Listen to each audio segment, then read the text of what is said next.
The International Conference on the Buddhist Path to Sustainable Development Goals is an effort to give an alternative look at the way to achieve the Sustainable Development Goals. Organized by the National Office of Buddhism and the World Buddhist University of the WFB as a tribute to the late King Bhumibol Adulyadej, who was born on December 5, 1927, and the late Supreme Patriarch, Somdet Prayang Nasangwon, the founding inspiration of the National Office of Buddhism and the World Buddhist University. How can we adapt to a world that's always on the move? The world never stops developing. The question lies, what kind of development we care for?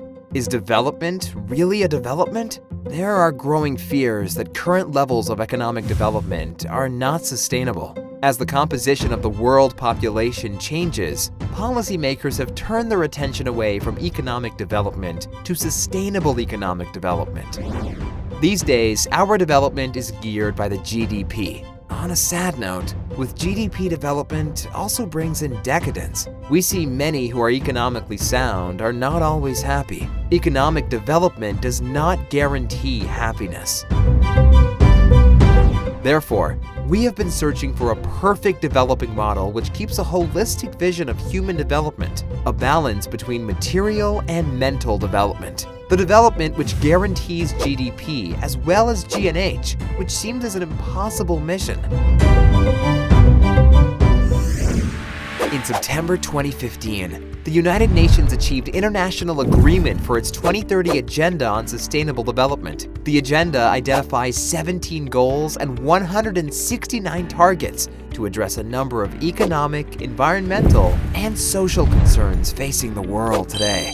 The 17 global goals that cover 5 key themes: people, planet, prosperity, peace, and partnership. Of course, agendas are mere words on paper unless they can be implemented. To do that, capacities need to be built, governance need to be improved, citizens need to be engaged, and while money isn't everything, financing is required too. Most importantly, what is the role of spirituality and religions towards the Sustainable Development Goals? Many see the sphere of religions and development are two different entities. On the contrary, the wise may use spiritual and religious roles to expedite the achievement of the Sustainable Development Goals. Of course, the global goals would be easier to achieve with the full engagement with religions. Religions do complement the Sustainable Development Goals not only to achieve material success, but overall happiness too.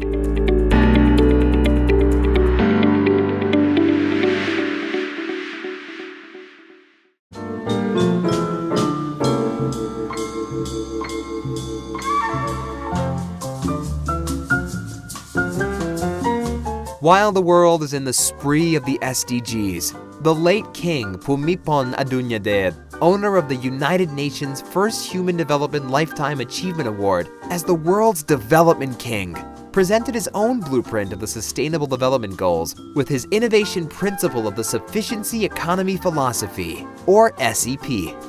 In this regard, Madam Irina Bokova, former Director General of UNESCO, once addressed, "The late King put into practice a vision that gives us the keys to achieving the 2030 Agenda for Sustainable Development. And in this spirit, I wish to thank the Permanent Delegation of Thailand to UNESCO and the World Fellowship of Buddhists for organizing this very timely event. His Majesty's far-sighted philosophy of sufficiency economy and its contribution to economic and social change today, not only in Thailand, but globally. His Majesty marked the history of the 20th century, but this vision, and I would say wisdom, will mark the 21st century as well. He advocated a holistic vision of human development to empower the most disadvantaged, to achieve greater social equity by challenging classic growth patterns. This philosophy guidance resonates deeply with the 2030 Agenda for Sustainable Development, adopted by the United Nations in 2015, which sets an ambitious and bold blueprint to advance human dignity and to protect our planet.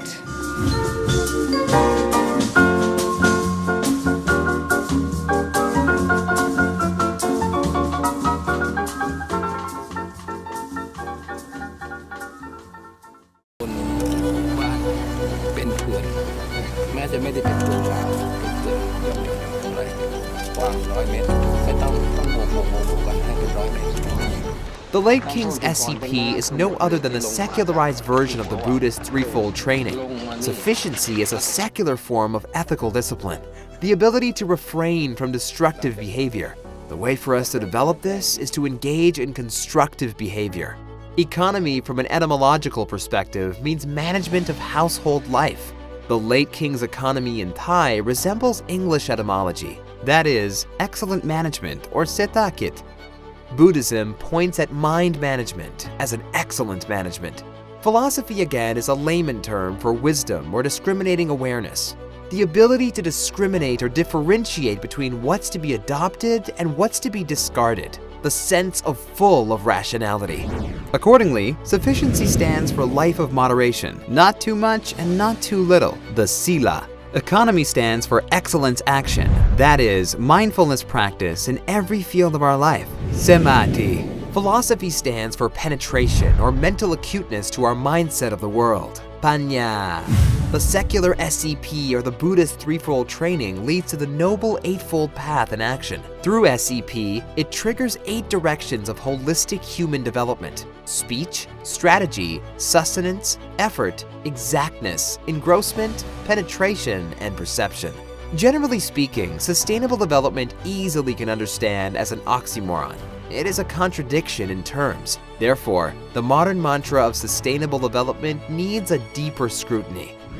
Etymologically, sustain means holding all activities with firm foundation from below.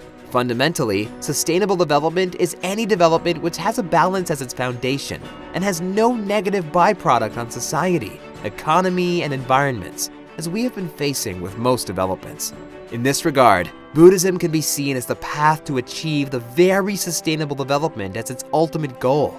To be precise, etymologically, the Latin root of sustain, that is, tana, and Sanskrit root of dharma, that is, dra, are in fact the same root and have same meaning, that is, to uphold.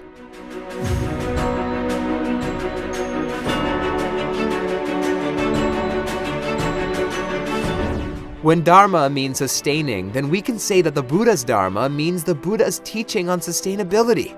In other words, Buddhism is all about guidance on sustainable development. Accordingly, the Buddha's first sermon, Dhammajaka Pawatana, literally can be translated as the application of sustainable development in action.